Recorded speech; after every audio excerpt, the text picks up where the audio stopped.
Merci au Seigneur, tout simplement.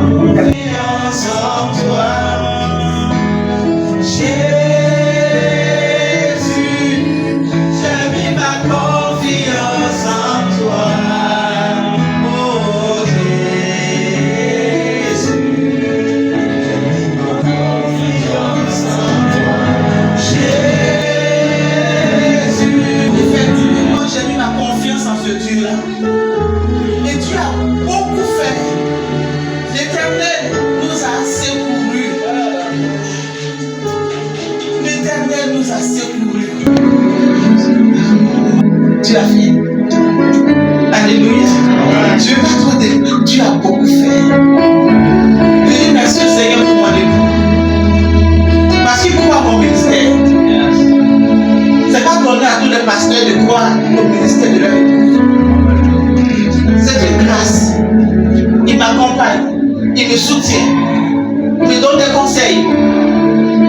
Je vais lui dire merci. Ils ont cru à notre ministère. Ils n'étaient pas obligés d'accepter l'âge de Dieu dans leur maison.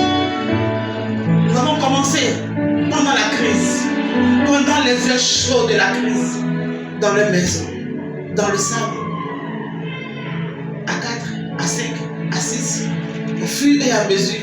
Et ensuite le pasteur Emmanuel est venu.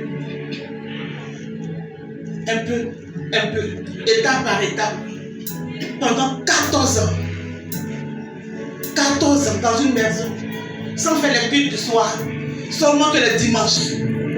Si ce n'est pas l'Éternel qui nous a choisis, qui nous a appelés à son ministère, cette œuvre n'allait pas exister. Et qui a permis qu'aujourd'hui soit un nouveau départ, une nouvelle saison. Je veux dire merci au Seigneur, pour mes soeurs, pour mes frères, pour tous ceux qui ont cru et qui nous accompagnent. Que Dieu vous bénisse. Que Dieu vous bénisse. On acclame une fois de plus encore. Je veux dire merci à une dame au grand cœur, Marie-Paul. Elle n'aime pas trop qu'on parle d'elle. Marie-Paul travaille dans le secret. On va acclamer le Seigneur. On acclame la chantre Annick Boulou. Et par elle, le Seigneur va certainement nous positionner à Gagnoua aussi. Pour le message de Dieu.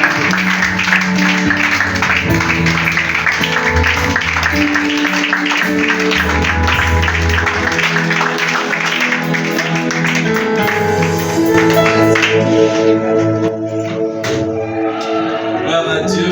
Amen. Que le Seigneur vous bénisse. Amen. Elle va chanter d'abord avant que... Elle a été déjà annoncée. Elle est venue de Daroua. Gagnoua. Ah, le chemin est long. Donc, en tout cas, tu viens avec une grâce. Donne-nous de bénéficier de cette grâce.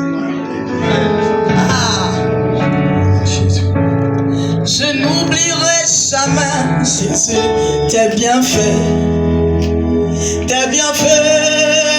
dans ma vie. Je n'oublierai jamais, Jésus, tes bienfaits.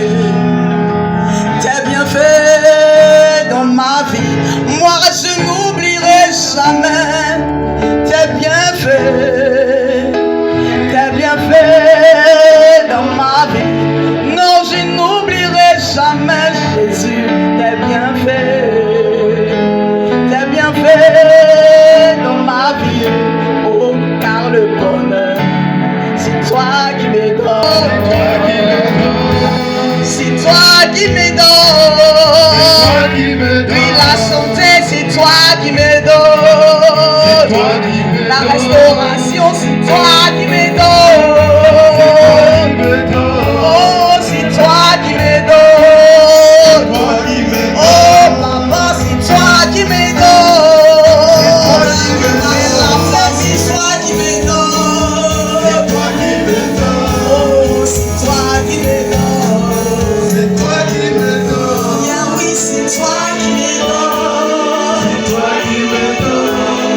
Cette vision, la partager pour qu'elle se répande et que la mission s'étende davantage et que tous ceux qui viennent ici découvrent la destinée que tu as tracée pour leur vie. Courant d'eau, ils reçoivent à chaque saison toute la nourriture et leur feuillage vert pour produire des fruits à chaque saison.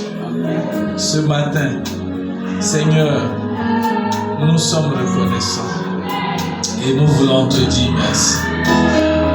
Prends toute la gloire, reçois la reconnaissance pour tout ce qui sera fait. Tu connais le feu qui bout dans leur cœur. Tu connais leurs aspirations. Oh Dieu, je prie. Comme tu l'as dit, le témoignage l'a dit tout à l'heure, ils ont hébergé l'arche de l'Éternel. Et nous voulons être reconnaissants à Dieu pour leur vie. Que Dieu continue à les bénir, à les garder et à les enraciner. Merci à tous les pasteurs, tous les assistants qui avaient pris ce fardeau entre les mains pour que vous soyez les bras de Dieu pour l'extension de cette mission. Parce que chaque mission a une particularité. Le témoignage 14 ans, c'est pas 14 jours, c'est pas 14 mois. Mais quand je lisais Matthieu chapitre 1, où on donne un peu la généalogie, le chiffre 14 a joué un rôle important. Les gens citent jusqu'à... Et puis quand ils arrivent, ils disent ça fait 14 générations. Après, ils disent ça fait 14 générations, 3 fois. Au verset 16, il dit Jacob engendra Joseph, l'époux de Marie, de laquelle est né Jésus, qui est appelé Christ. C'est les fondations de ce qu'il et les prémices plutôt de cette extension et de ce qu'il va faire. Je prie que vous ne soyez pas privés de cette histoire. Dieu va l'écrire avec vous et il faut que vous soyez présents, vous soyez engagés, vous soyez déterminés. Dans le chapitre 3, le peuple est arrivé et la Bible dit qu'ils sont restés à Sittim. Pendant qu'ils étaient là la nuit, le Seigneur leur donne un ordre et il dit vous avez 3 jours pour traverser le Jourdain. Les gens disent, hein? 3 jours. Et, peut-être le nombre de jours n'était pas trop chose, mais ce qui était plus grave, c'est que c'est le temps qui était choisi pour traverser. Parce qu'en ce moment, c'est là où le Jourdain était plein. Je bénis Dieu que vous ayez obéi. Le reste là, lui, il va faire. Vous savez, Dieu est tellement honoré par notre obéissance. Et la Bible dit, quand ils sont arrivés, qu'est-ce qui s'est passé? Ils sont arrivés la nuit, ils ont marché, ils sont arrivés au Jourdain, le 3e jour, ils devaient traverser. Alors, des instructions ont été données. Les sacrificateurs ont pris l'âge. Mais c'était encore on voit l'eau. Les gens disent, moi je ne sais pas nager. Il y a des gens qui savent nager ici. Mais les sacrificateurs avaient l'âge. Et la Bible dit, quand ils ont mis les pieds dans l'eau du Jourdain, le miracle qui s'est passé là n'était pas le même. On avait dit, mais le patron même qui nous a créés là, voilà son peuple. Donc les eaux se sont arrêtées. Et vous voyez quand les policiers ou les gendarmes s'arrêtent là, ils sont droits comme ça, non? Ils sont au garde à vous. Donc les eaux là se sont arrêtées. Pour devenir mieux, dire le garde à vous. Vous êtes un peu bébé. Alléluia.